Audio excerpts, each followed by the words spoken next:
Magandang araw muli mga kababayan, at tayo mo'y nagbabalik update dito nga po sa bumulaga na sandamakmak or sangkatingirbang basura sa may bahagi ng Pasay at Parañaque. At sa kasalukuyan, kung mapapansin niyo dito sa ating video sa ngayon, ayan, maliban sa mga naglilinis, meron pong mga bako at syempre mga dump truck na napakarami ngayon dito upang magsagawa ng paghahakot upang mapabilis ang pagtanggal ng mga basura na inyo nakikita dito sa ngayon mga kababayan ko. So ayun, talagang kung mapapansin ninyo, yan halos halos bewang o lagpas bewang na po ang lubog ng isa. Ayun kung mapapansin na yun yan, para lang maalis at matanggal ang mga basura. Siyempre mas malaking bagay dahil ginamitan din po ito ng bako upang mapabilis po ang pagtanggal ng mga basura dito. Ayan. Sa ngayon nakikita naman po natin na kung saan, dahil nga sa mabilis na pag-action dito sa, kumbaga kung kahapon isang bako nakita natin, tapos simula nung kagabi nagsagaw sila ng paglinis dito, at sa ngayon ang napakarami ng bako yung ating nakita dito. Ayan, kung mapapansin ninyo doon sa may bandang dulo, halos ano na lang doon kasi kahapon talagang marami yan doong basura mga kababayan ko. Ngayon mapapansin nyo parang dito na lang sa bandang area at dito, yan talagang lubog ayan grabe, talagang pati yung kailaliman puro basura mga kababayan.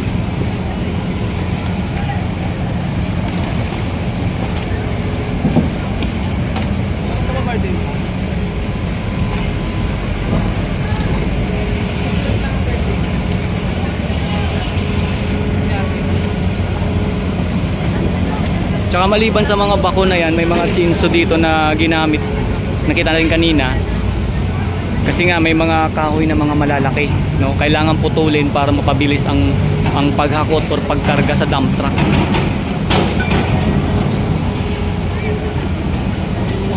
Matagal-tagal pa to mga kabayan ko. Baka, pero depende kung talagang kahit gabi tatrabahuin to mga kababayan, mapabilis Kasi kung kung magtatagal to, yung gantong karaming basura, talagang mangangamuyan dito, babaho po talaga mga kababayan. Ngayon pa nga lang nakakaamoy na tayo ng ng hindi kaaya-aya. Ayun pa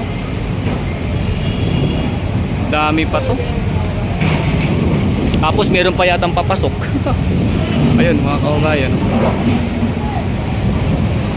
So nakikita po natin, maliban sa City of Parañaque, yung sentro, yung task force nila, tsaka yung mga bantay kalikasan, ayan nakikita rin sa kanilang mga damit. Andiyan na rin po yung katuwang na MMDA para magsagawa dito ng pagtulong, maghakot at maglinis mga kababayan.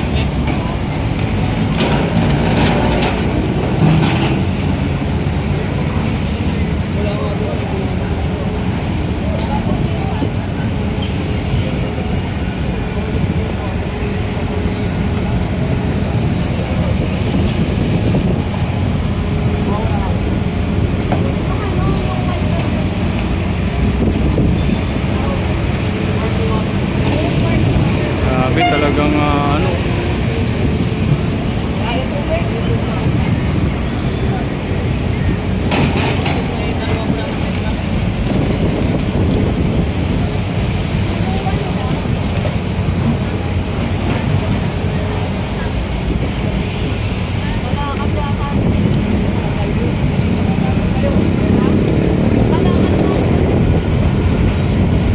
so yan po yung ating nasasaksihan ditong sitwasyon ngayon mga kababayan. Talagang atin pa rin pong ipagpapatuloy yung pagpapakita ng update o kaganapan dito.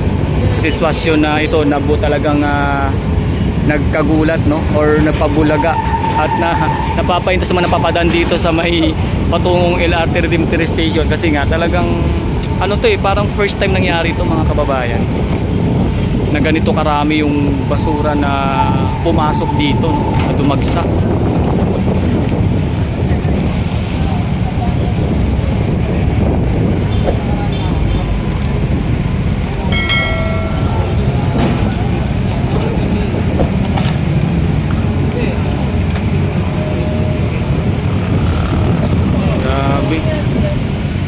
Yan, dito yung mga nakapwesto yung mga media.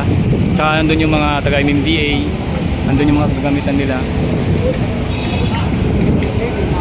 Dito yung mga dump truck. Kanina, dun sa tayo sa may itaas ng footbridge, nakita po natin kanina na ano, yung ginagawa rito. Kitang-kita po natin yung parang paghalukay, no, ng kaibabaan para malinis po talaga, mga kababayan.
Grabe kung magpatuloy yung ulan, mga kababayan, at yung sama ng panahon, malamang pag nagkaroon ng high tide, papasok pa rin yan dito kasi ayun, no, sa may pinakadulon dahil pa rin basura, mga kababayan, no. Ayun, no. So basta po, mga kababayan ko, dito sa ating channel, abangan nyo yung ating pagpapakita pa rin ng sitwasyon at kaganapan dito nga po sa bumungad na talagang sangkatirbang basura dito nga sa may bahagi ng Pasay at Parañaque, at sundan po natin kung ano yung mga magiging kaganapan dito at patuloy pa ting ipapakita ang sitwasyon, mga kababayan.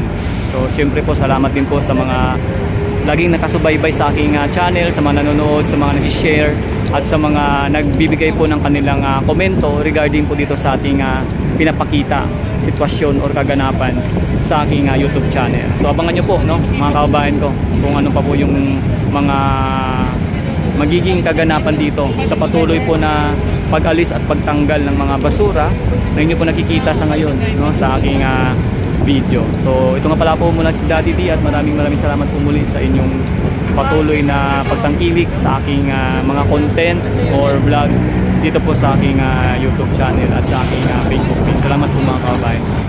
So syempre ating pong bantayan, no, at i-update palagi yung kaganapan dito.